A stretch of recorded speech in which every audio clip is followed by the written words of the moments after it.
အားလုံးပဲမင်္ဂလာပါကိုတူတာ forward ကနေပြီးတော့ညီတွေအားလုံးကိုပြန်လည်ပြီးတော့ကြိုဆိုလိုက်ပါတယ်ကျွန်တော်တို့မနေ့ကတော့ဒါပွဲစဉ်တွေကစနေတင်းတွေပွဲစဉ်တွေတော့ပြီးသွားပြီဒါပေမဲ့ကျွန်တော်တို့ဒီနေ့မှာတော့လက်ကျန်ပွဲစဉ်တွေကရှိသေးတယ်ပေါ့ဆိုတော့လက်ကျန်ပွဲစဉ်တွေကဒီညမှာရွေးစရာကြီးကတော့ဆိုမနေ့ကကျွန်တော်တို့အတင်းကြီးမနေ့ကစနေတင်းတွေနေ့ရက်ကိုအတင်းကြီးလိုက်တဲ့ညီကိုတွေကတော့တော်တော်လေးအဆင်မပြေဖြစ်ခဲ့ကြလိမ့်မယ်လို့ကျွန်တော်မြင်တယ်ဘာလို့လဲဆိုတော့အခုစနေတင်းတွေကကျွန်တော်တို့အောက်ကြီးကြီးပဲတော်တော်များများအောင်ခဲ့တဲ့အပတ်ဖြစ်တဲ့အတွက်ကတော့ဒီဘက်အတင်းကြီးလိုက်တဲ့ညီကိုတွေကတော့အဆင်ပြေခဲ့ကြလိမ့်မှာတော့မဟုတ်ဘူး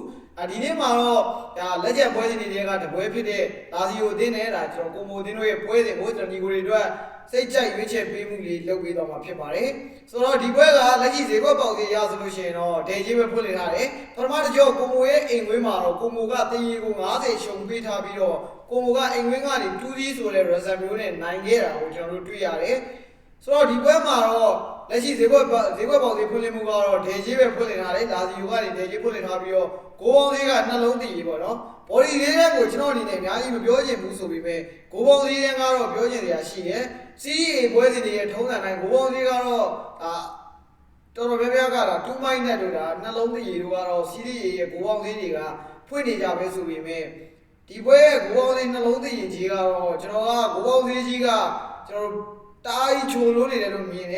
်နှစ်ကိုသွေးရင်တည်ဆိုတာကကျွန်တော်တို့ကတော့မကြိုက်တဲ့ကြီးလို့မြင်တယ်ဘာလဲဆိုတော့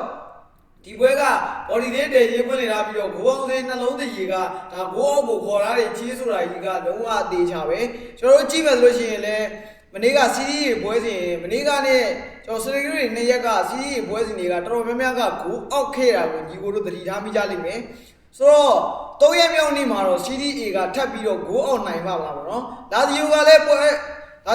းနောက်ဆုံးကန်ထားတဲ့9ဝက်မှာ4ဂိုးထိရထားတဲ့လာဒီယိုရဲ့တိုက်စစ်နဲ့နောက်ဆုံးကန်ထားတဲ့ကျွန်တော်တို့9ဝက်မှာကျွန်တော်8ဂိုး9ဂိုးလောက်ထိရထားတဲ့ကိုမိုရဲ့တိုက်စစ်ပိုင်းကိုဒီဂိုးပေါင်းသေးနှလုံးတည်ကြီးကတော့တော်တော်လေးအနေရများတဲ့ဂိုးပေါင်းသေးတန်းလို့ကျွန်တော်မြင်တယ်ဂိုးအောက်ကိုခေါ်ထားတဲ့ဂိုးပေါင်းသေးတန်းလို့လည်းမြင်တယ်ဗျဒီကျွန်တော်တို့လာဒီယိုတင်းရဲ့အိမ်ဝင်းစမ်းဆောင်ရေးကိုကြည့်မယ်ဆိုလို့ရှိရင်လည်းဒါ10ဝဲကစားပြီးချိန်ပါ4ဝဲထိနိုင်တယ်4ဝဲတည်ဒါ2ပွဲပဲရှုံးနေရတယ်ရာကို15ဂိုးထိအိမ်ဝင်းကနေရရှိထားပြီးတော့ပေးကို6ဂိုးထိပေးထားရတယ်ဆိုတော့လာဒီယိုရဲ့ကျွန်တော်တို့အိမ်ဝင်းတွင်းဂိုးနှုန်းကတပွဲကိုဒါ 1.5 လောက်တော့ရှိမှာဖြစ်ပြီးတော့ဒါ goal HG ဆို 1.5 လောက်ရှိမှာဖြစ်ပြီးတော့ကျွန်တော်တို့ပေးကိုကတော့တပွဲကိုတကိုးနှုန်းလောက်ထိရှိတာမျိုးကိုကျွန်တော်တို့တွေ့ရတယ်။တစ်ဖက်ကကိုမိုရဲ့အဝေးဝေးတင်းဖောင်ကိုကျွန်တော်တို့ကြည့်မယ်ဆိုလို့ရှိရင်လည်း10ပွဲကစားပြီးထားတဲ့အချိန်မှာ4ပွဲနိုင်ရတယ်။3ပွဲတည်3ပွဲရှုံးနေရတယ်။ရာကို14ကိုဒါပေးကို9ဂိုးထိရှိရတယ်။10ပွဲမှာ9ဂိုးဆိုတော့တပွဲကိုတကိုးနှုန်းပဲ။ဒါရာကိုနှုန်းကလည်းလာစီယိုနဲ့တိတ်မကွာတဲ့အနေအထားမျိုးမှာဒီနှစ်သိန်းရဲ့ကျွန်တော်တို့ခံစစ်ပိုင်းတွေကိုကြည့်မယ်ဆိုလို့ရှိရင်ခံစစ်ပိုင်းတွေကမစိုးတဲ့အနေအထားမျိုးတပွဲကိုတကိုးနှုံးလောက်ပဲပေးထားရတဲ့အနေအထားမျိုးတွေမှာကျွန်တော်တို့ဒီညဂိုးပေါင်းသေးနှလုံးသွင်းကြီးကလည်းကျွန်တော်တို့ဘိုကီနီနဲ့ဒီချက်လက်တွေကိုကြည့်ပြီးဖွင့်ထားတာလို့ကျွန်တော်မြင်တယ်ဆိုတော့ကျွန်တော်ရဲ့ရွေးချယ်ပေးမှုကိုကြည့်ရမယ်ဆိုတော့ကျွန်တော်ကတော့လက်ရှိလာဒီယိုတင်းရဲ့တင်းဖောင်ထက်စာလို့ရှိရင်ပြီးခဲ့တဲ့တစ်ပတ်ကကျွန်တော်တို့ AC Milan ကိုအိမ်ဝင်းကနေ 1-3 နဲ့ရှုံးနေ